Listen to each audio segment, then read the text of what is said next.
Hey all, it's Johnny Mullet here with another update on the bus build. This was supposed to be a preventive maintenance and repair series, and it looks like it's going to get a pretty good jump start because I have ran into yet another issue with the bus. So, first off, brand new oil filter made by Baldwin. Brand new fuel filter. I already changed the fuel filter a couple videos ago with the fuel system freeze up, so I'm not going to be replacing this right now, but I do have a spare I always keep in the vehicle. This is the new turbocharger pedestal, and what this is the turbocharger sits on top of this pedestal, and this pedestal does not have the wastegate valve. The stock system has a wastegate valve here that connects to this outlet, and the factory outlet would have a butterfly, a wastegate inside here. This is a delete kit, so this part will go on the turbocharger here without the wastegate, and this part goes under the turbocharger without the actuator. It comes with new bolts and new O-rings.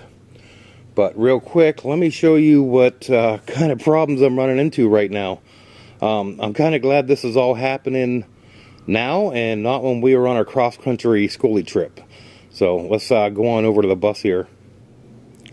The first thing I noticed when I started the bus up this morning, it was cold. And I noticed it was smoking a little bit out the tailpipe. And normally when you first start it, you get a puff of smoke, but even after running for 10-15 minutes, it was still smoking. And then once I got rolling, after 10-11 miles, I still had no heat.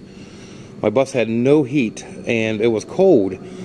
So I kept an eye on the temperature gauge, and the temperature gauge seemed to be in the normal zone. And I noticed my coolant reservoir here at the shop, it's empty.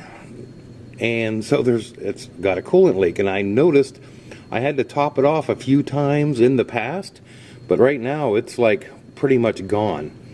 So I was going to do my regular, Skoolie maintenance video here, and I pulled the oil cap off, and you see that? It's got that milky, soupy, milky, this is coolant getting in my oil. This isn't condensation. This is the first time I've ever seen this. So with a 7.3 liter oil getting in the coolant getting in the oil, it's not a good thing. It's a very bad thing, and it could be numerous things. It could be a cracked head gasket or a cracked block or a cracked head, but these motors are pretty bulletproof.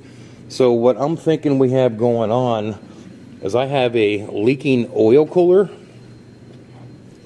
And if you look down here, I'm going to shine my light down here.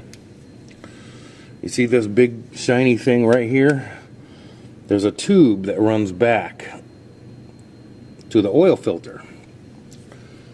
That is the oil cooler. And I'm going to have to replace that before I can even drive this bus anymore, because basically if I can't get an oil cooler today and get it done today, I can't drive it. Because if you got coolant going through your oil, you're going to wipe out your bearings, the motor's going to be junk. That's all there is to it. So here we are under the bus. You can see the large puddle of oil. The bus is now leaving whenever the engine's running, and this was the initial oil leak I was going to fix with the turbo pedestal bypass kit. You can actually see it dripping right now. It's still dripping out of that valley. The engine valley is so full of oil. And you can see all the oil residue everywhere from this leak. It's bad. It's really, really bad. So real quick here, I already drained the engine oil into a bucket. And now I need to pull this oil filter off. So we'll go ahead and loosen that baby up, and we're gonna get a mess here. Here, look at the oil. I don't know if you can see it in the video, but that is not what oil's supposed to look like. It's supposed to be, darkies brown black, but not this milky crappy killer. So I want to take this light and show you the rest of the oil cooler. If you look up here, you can see this tube I was telling you, and it hooks all the way from there back, and that is the oil cooler, and that needs replaced. So hopefully I can find one today. You can really get a good look at the color of the oil now. So yeah, major problems, huh? So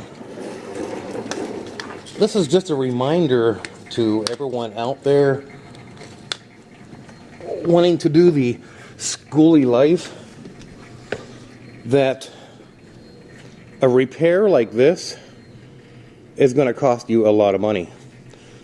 Even with me being a mechanic and knowing how to fix it and saving on labor charges, I still have to pay for parts. If I had to pay a mechanic to do these repairs, this would probably, you know, end my entire Skoolie dream. It would be over because of the cost involved in repairing a diesel engine. Now, don't get me wrong, diesel engines are very reliable. They'll last many, many miles as long as you take care of them, but every now and then, I mean, if you're buying a used vehicle with miles on it, you're going to have issues. That's all there is to it.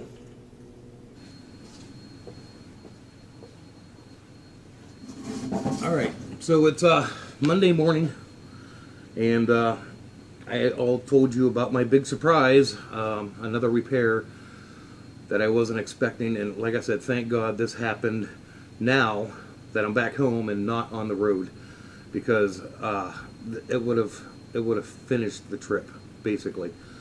So it's almost 8 o'clock. I got to make some phone calls and see if I can find an oil cooler kit to replace my oil cooler, and I hope that's what the problem is. Usually, if you got, you know, oil and coolant mixing, it could be many things, but since I got the coolant going into the oil, I'm pretty sure it's an oil cooler because I've done several oil cooler jobs in the past on Power Stroke diesel Ford trucks. So this is my day here at the shop. Maybe I'll break out the tablet and I'll do some more recording. I just wanted to make this quick video for you guys to let you know what's going on. And yeah, I'm going to try and document these repairs and keep you all updated. So that's going to be it for this quick episode, and stay tuned through the week. I'll have some more videos popping up for you. So hey, thank you all for watching. See you next time.